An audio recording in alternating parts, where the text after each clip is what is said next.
नमस्कार मित्रांनो, AW मराठी न्यूजमध्ये आपल्या सर्वांचं सहर्ष स्वागत आहे. मित्रांनो, आपलं ग्राउंड रिपोर्टिंग चालू आहे सध्याला. आता निवडणूक जवळ आली, 20 तारखेला निवडणूक आहे. तर मित्रांनो, आपण आलो चांदवड देवळा मतदारसंघातील महत्त्वाचं गाव म्हणजे निंबोळ गाव आहे. हे शेवटचं गाव आहे चांदवड देवळा मतदारसंघातील. तर आपण इथल्या नागरिकांकडून कौल जाणून घेऊया की आता सध्याला कोणाचा वार आहे. नमस्कार दादा. दादा काय नाव तुमचं? लालजी पाटील. कुठले घेतलेस तुम्ही? हां, निंबोळ्याची. काय वाटतंय त्या दादा निवडणुकीत जनता कोणाला कौल दिला असं काय वाटतं तुम्हाला? केदार पाटलांना. केदार पाटलांना. हां, काय वाटतंय केदारनाथ काय काम करू शकतो? तुम्हाला काय वाटतं? केदारनाथ सगळे काम करू शकतात ना. केदारनाथ काम करू शकता असं वाटतंय. मग तुम्हाला वाटतंय की मतदारसंघाला त्यांची गरज आहे असं काय? हो, गरज आहे त्यांची.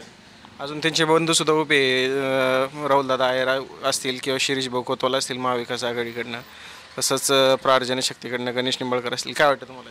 हे आम्ही केदारनाथच मदत करणार आहे. हो, तुमचे काम होतील असं तुम्हाला वाटतंय? ओके. नमस्कार दादा. बोला बोला बोला ना. ते सांगितलं अण्णांनी, तेच आमचं बोला ना तुम्ही. केदार पाटलांचा. नमस्कार दादा. दादा काय नाव तुमचं? पवार बेकार तुलसरा पवार. काय वाटतंय त्या निवडणुकीत जनता कोणाला कौल देईल? काय वाटतंय? येत्या निवडणुकीत BJP चांगलं आहे. BJP चांगली म्हणजे तुमचं राहुल दादांना मत? नाही केदार पाटील इथल्या पुरतं केदार पाटील. केदारनाथ तुमचं मत आहे. बरोबर. नमस्कार दादा. दादा काय नाव तुमचं? शेख रमजान. काय वाटतंय त्या निवडणुकीत कोणाला बघताय तुम्ही आमदार म्हणून? केदारनाथ. बघताय. बरं. अजून इकडं मंडळी आहे, त्यांच्याशी आपण बोलूया. हा जाऊ. नमस्कार दादा. दादा काय नाव तुमचं? रवींद्र कुठले तुम्ही? निंबोळेच. दादा काय वाटतंय तुम्हाला त्या निवडणुकीत कोणाला आमदार म्हणून बघताय? राहुल दादा आहे. राहुल दादा. काय वाटतंय तुम्हाला राहुल दादा? चांगले आमदार असतील ते, आणि जे आमच्या गावात गावगुंडांचा उद्रेक आहे तो कमी होईल राहुल दादा आल्यामुळे, असं तुम्हाला वाटतं? असं वाटतं. तुम्हाला त्रास आहे? हा, बाकीच्या पक्षांमुळे गावगुंड जे वाढले आहेत त्यांचं 100% राहुल दादा आल्यामुळे उद्रेक थांबेल. राहुल दादा पाहिजे. बरं ठीक. नमस्कार दादा. दादा काय नाव तुमचं? तुम्ही इथलेच? दादा काय वाटतंय तुम्ही एक व्यावसायिक म्हणून आता इथले निंबोळ्याचे, तुम्हाला काय वाटतंय त्या निवडणुकीत आमदारकीला जनता कोणाला कौल देईल? काय वाटतंय? तसं तर काही अजून पण तुम्हाला एक साधारण काय वाटतंय की कोणामध्ये चोरस वाटते सध्याला चांदवड देवळामध्ये? तर आपल्या या भागात राहुल दादा आणि केदारनाथ. पण नानांना मत आहे. ठीक. अजून इकडं मंडळी आहे बसलेली कट्ट्यावर, तर त्यांच्याशी पण बोलूया. नमस्कार दादा. काय नाव दादा तुमचं? इथे चांदवड देवळा मतदारसंघाची निवडणूक आली 20 तारखेला. काय वाटतंय तुम्हाला जनता कोणाला कौल देईल? कोणाला कौल दिली यावेळेस? काय वाटतंय तुम्हाला? तर तुम्ही मुद्दे काय, शेतकरी तुम्ही काय मुद्दे आहे शेतकऱ्यांचे सध्याला? काय वाटतं? मुद्दे काहीच नाही काहीच नाही. बरं. नमस्कार दादा. काय नाव दादा तुमचं? मी काय राजकारणी नाही. दादा काय नाव तुमचं? ठाकरे. काय वाटतंय गणेश भाऊ यावेळेस कोण निवडून यायला पाहिजे तुम्हाला? राहुल दादा. राहुल दादा. काय वाटतंय तुम्हाला राहुल दादा? तालुक्यात विकास करायचा तर राहुल दादा शिवाय पर्याय. राहुल दादा. हो. एकंदरीत आता तुमचं गाव शेवटचं गाव आहे माझ्या मते निंबोळा, बरोबर? पुढं इकडं मालेगाव सुरू होतं आणि इकडं सटाणा सुरू होतं, बरोबर? तर तुम्हाला वाटतं की तुमचं गाव शेवटचं आहे तर तुमच्यापर्यंत विकास आला आहे तुम्हाला असं वाटतं? हो, राहुल दादांनी भरपूर निधी दिलेला आहे. निधी दिला आहे? हो. तसा वापर झाला आहे? हो, वापर झाला आहे. वापर झाला. हो. तुमच्या गावात आता पंचकृषीमध्ये काय कशी परिस्थिती आता सध्याला? म्हणजे म्हणजे काय लोक काय विचार करताय सध्याला? कोणत्या मुद्द्यांचा विचार करताय? विकासावरती राजकारण होतंय. विकासावरती राजकारण होते आता सध्याला. आणि तुम्हाला वाटतंय की आता लाडकी बहीण योजना आली तर तिचा काही इम्पॅक्ट होऊ शकतो? 100% इम्पॅक्ट होईल. शासनाच्या जेवढ्या योजना आहेत ज्या सर्वसामान्य लोकांना मनीबाई ऐकणार नाही. मी सांग नानाला मतदान कर, जमणार नाही म्हणले. अरे त्याचा 100% बेनिफिट भेटेल. 100%. लाडकी बहीण. हा, योजनांचा लाभ. कारण महिलांना कोणताच नवरा अशा नाही शके मग बाईसले डायरेक्ट 7,500 रुपये खस कशी मोजी देणार? शेका सांगावर शेका कोणीच मोजी देणार म्हणजे नवरे देणार नाही पण सरकारने दिले असं? तो अभिमान तर राहिला ना, राहील का नाही? तुम्ही सांगा मला. बरोबर ठीक. आणि एवढ्या वाईट परिस्थितीमध्ये आता एवढं पिकांचे नुकसान झाले, शेतकरी एवढा हवाल दिले, तर शेवटी शासनाने काही काय ना दिलं. आणि उमेदवार पण चांगला आहे राहुल दादा. एक सोबर माणूस आहे, संयमी माणूस आहे आणि विकासावरती राजकारण करणारा माणूस आहे. तुम्हाला विकासावरती राजकारण तुम्हाला हो विकासावरतीच राजकारण केलं गेलं पाहिजे या तालुक्यात. वाटतं? या तालुक्यात हो ठीक. अजून इकडं काही दादा बसलेले त्यांच्याशी पण आपण चर्चा करूया. नमस्कार दादा. काय नाव तुमचं? कुठले तुम्ही? इथलेच निंबाळवे. काय नाव दादा? काय नाव तुमचं? सुभाष तलवारे. काय वाटतं येत्या निवडणुकीत कोणाला आमदार म्हणून बघता यावेळेस तुम्ही? आता मी कसं काय सांगू बोल राजू. सांगा तुम्ही तुमचं मन मोकळं करा असं थोडी तुम्ही विचार करताच ना. बीजेपी वाटते तुम्हाला. बरं नमस्कार दादा. काय नाव तुमचं? राजू निकम. काय वाटतं राजू भाऊ यावेळेस जनता कोणाला कौल देईल काय वाटते तुम्हाला? जनता तसं बघायला गेलं तर काट्याची आटीतटीची लढाई आहे. पण राहुल दानचं विषयीचे कामकाज बघितलं परत राहुल दानावर जनता परत विश्वास ठेवणार आहे. राहुल दादांना विश्वास ठेवतील. तुमचं काम झालंय इथलं? हो झालं. त्याच्यामुळे तुम्हाला असं वाटतं की राहुल दादांना पुढं निंबोळ्याची जनता विश्वास ठेवणार असं वाटतंय? हो वाटतंय. निंबोळ्याचे माझं वैयक्तिक सांगतो तुमचं वैयक्तिक सांग. तर अजून इथं निंबोळ्याचे नागरिक आहे त्यांच्याशी आपण चर्चा करू. नमस्कार दादा. काय नाव तुमचं? जीवा वगैरे. आता चांदवड देवळा मतदारसंघाची निवडणूक आली तर जनतेचा आमदार तुम्हाला कोण वाटतं कोण देईल यावेळेस कौल? जनता कोणाला कौल देईल असं वाटतं? जनतेला काय जो योग्य काम करेल त्याला मतदान. तुम्हाला आता कोण योग्य उमेदवार आता वाटतंय आता सध्याला चांदवड देवळामध्ये? योग्यला तर अजून काय आम्ही हे केलं नाही. कामामध्ये जो आम्ही आहोत त्याची त्याच्यामुळे काय आता आलंय जवळपास आता 3-4 दिवसावर आलंय आता मतदान. बरोबर आहे? हो बरोबर आहे. काय विचार केलाय? विचार बघू आज अजून काही निर्णय पक्का नाही आमचा. बाबा नमस्ते. नमस्कार. नाव काय तुमचं? राजेंद्र जगन्नाथ दुसाने. काय कोणाला कौल दिले पाहिजे जनता तुम्हाला? काय आता दोन पायाची भीती आहे कोण काय कुठे सगळं जग मच्छी हो. आपण तुम्हाकडे आपण दोन तिकडे हो. अच्छा जुक पाहिजे. तुम्हाला योग्य उमेदवार कोण वाटतं तुमच्या मते? आम्हाला सगळं सारखं आहे हो. दादा नमस्कार. काय नाव तुमचं? कौतिक काशीनाथ. काय वाटतंय कौतिक भाऊ तुम्हाला यंदा कोणाला कौल देईल जनता काय वाटतं तुम्हाला? कौतिक काशीनाथ.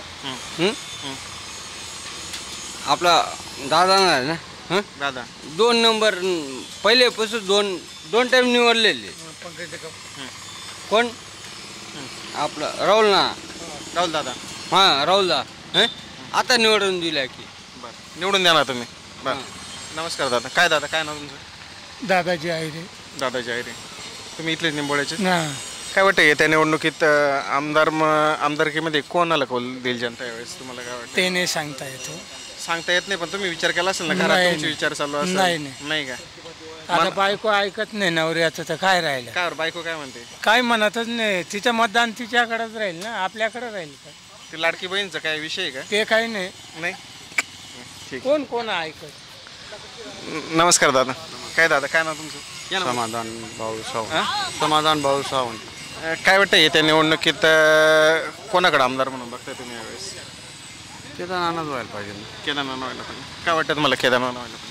केदारनाथ आमच्याकडे कामं केली बुवा असं. तुमच्याकडे केदारनाथांनी काम केलेले त्याच्यामुळे तुम्हाला वाटतं की केदारनाथ पाहिजे असं? बदलायला पाहिजे बुवा असं. नमस्कार ताई. काय नाव ताई तुमचं? रजनी राजेंद्र दुसाने. तुम्ही इथलेच निंबोळ्याचे? काय वाटतं येत्या निवडणुकीत जनता कोणाला आमदार म्हणून निवडून देईल काय वाटते तुम्हाला? आता हाय लाडकी बहीण योजनेचं चालू आहे. लाडकी बहीण योजनेचं तर तुम्हाला काय वाटतंय मग यावेळेस कोणाला मतदान देईल? आता आपलं मत बाकीच्यांचं काय सांगता येईल आपल्याला. ठीक आहे पण तुम्ही लाडकी बहीणलाच मत आहे बा तुमचं? बरं. नमस्कार दादा. काय नाव दादा तुमचं? नाही मी चिंचावरचा आहे. चिंचावडचे तुम्ही? बरं मालेगावचं. ठीक आहे. तर इथं नागरिक बसलेले निंबोळ्याचे. नमस्कार दादा. काय तुमचं नाव? संदीप काकळीच. काय होतंय काकळीज साहेब यंदा निवडणुकीत कोणाला कौल देईल जनता? जनता आता जो विकास कामं करेल त्यालाच कौल देईल पहिले. आता तुम्ही देवळे ते बरोबर तुम्हाला काय वाटतंय विकास झालाय तुमचा? विकास झालाय ना पण ज्या पटीने पाहिजे त्या पटीने नाही झालाय. जसं आपलं शेजारी मालेगाव तालुका आहे. मालेगाव तालुक्यात जसा विकास आहे तसा सटाणा देवळ्यामध्ये जरा कमी आहे. तर तुम्हाला काय वाटतं योग्य उमेदवार कोण आहे तुमच्यासाठी यावेळेस? केदारनाथांना दिला पाहिजे चान्स. नानांना दिला पाहिजे असं वाटतं? हो. नमस्कार दादा. काय नाव तुमचं? निखिल दळवी. तुम्ही इथलेच निंबोळ्याचे? नाही. तुम्हाला काय वाटतंय चांदवड देवळामध्ये कोण आमदार होईल? केदारनाथ केदारनाथ होतील असं. नमस्कार दादा. काय दादा काय नाव तुमचं? विक्रांत काकडे नाव आहे माझं. काय वाटतंय त्या निवडणुकीत जनता कोणाला केदारनाथ निवडायला पाहिजे. हो केदारनाथ. वाटतंय तुम्हाला केदारनाथ विकास करत? यांचं म्हणणं केदारनाथ आहे. नमस्कार दादा. नांदगाव तालुका आहे. बरं नमस्कार दादा. काय दादा तुमचं नाव काय? बाप्पू आहे रे. काय वाटतं येत्या चांदवड देवळाची निवडणुकीत निंबाळवासी म्हणून तुम्ही कोणाकडे नेतृत्व म्हणून बघताय? नेतृत्व जे चांगल्या प्रकारे काम करतात ना त्यांच्यासाठी आम्ही नेतृत्व बघतो. तुम्हाला काय वाटतंय चांगलं तुमच्यासाठी कोणतं योग्य नेतृत्व वाटतंय आता यावेळेस? नेतृत्व यावेळेस याचं BJPचंच आहे. BJP म्हणजे राहुल दादा. राहुलदादा. काय वाटतंय पंचकृषीमध्ये काही चर्चा होती सध्याला, काय वाटतंय तुम्हाला? चर्चा चांगली आहे त्यांच्या बाबतीत असं आहे. राहुलदादांच्या हो बाबतीत. हो बरं चर्चा चांगली. दादा नमस्कार. काय नाव दादा तुमचं? नितीन सनगिरे. काय वाटतंय दादा येते निवडणुकीत आमदार म्हणून कोणाला बघताय? BJP. BJP वाटते. काय वाटतंय तुम्हाला BJP काय वाटतंय? चांगले व्यवस्थित. योजना चांगल्या प्रकारे राबवतात असं आहे. योजना चांगल्या राबवतात कारण महिलांसाठी पण चांगलं आहे. रस्ते, वीज पुरवठा, पाणी पुरवठा वगैरे सगळ्या गोष्टी त्यांच्या चांगल्या आहेत. तुम्हाला वाटतंय की गावचा विकास झालाय तुमचा येत्या या मागच्या 10 वर्षात विकास झाला? हो केलाय काही ठिकाणी बऱ्याच केल्या. रस्त्यांची कामं केली, दुसरे केली, बरेच कामं केली असं वाटतंय तुम्हाला? तर मित्रांनो असं होतं निंबाळवासियांचं मत. नमस्कार दादा. काय दादा काय नाव तुमचं? बसा. काय नाव तुमचं? अशोक यशवंत नायरे. काय वाटतंय त्या चांदवड देवळाची निवडणूक आहे कोणाला आमदार म्हणून बघताय यावेळेस तुम्ही? यावेळेस केदारनाथ. काय वाटतंय तुम्हाला केदारनाथ? चांगला आहे. चांगले आहे. हो. बरं. नमस्कार दादा. काय दादा काय नाव तुमचं? भाऊसाहेब गंगाधर आयरे.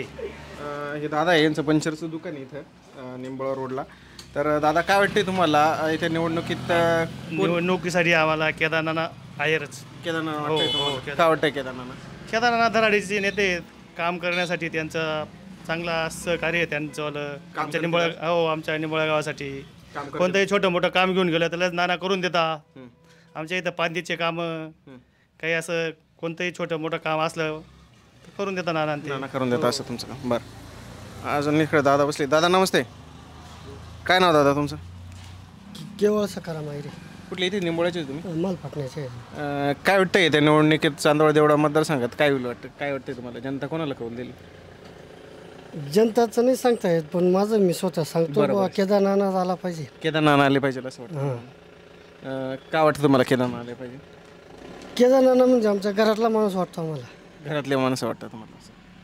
बरं. आता तसे उमेदवार भरपूर आहे आपल्याकडे 4 उमेदवार आहे नाही का?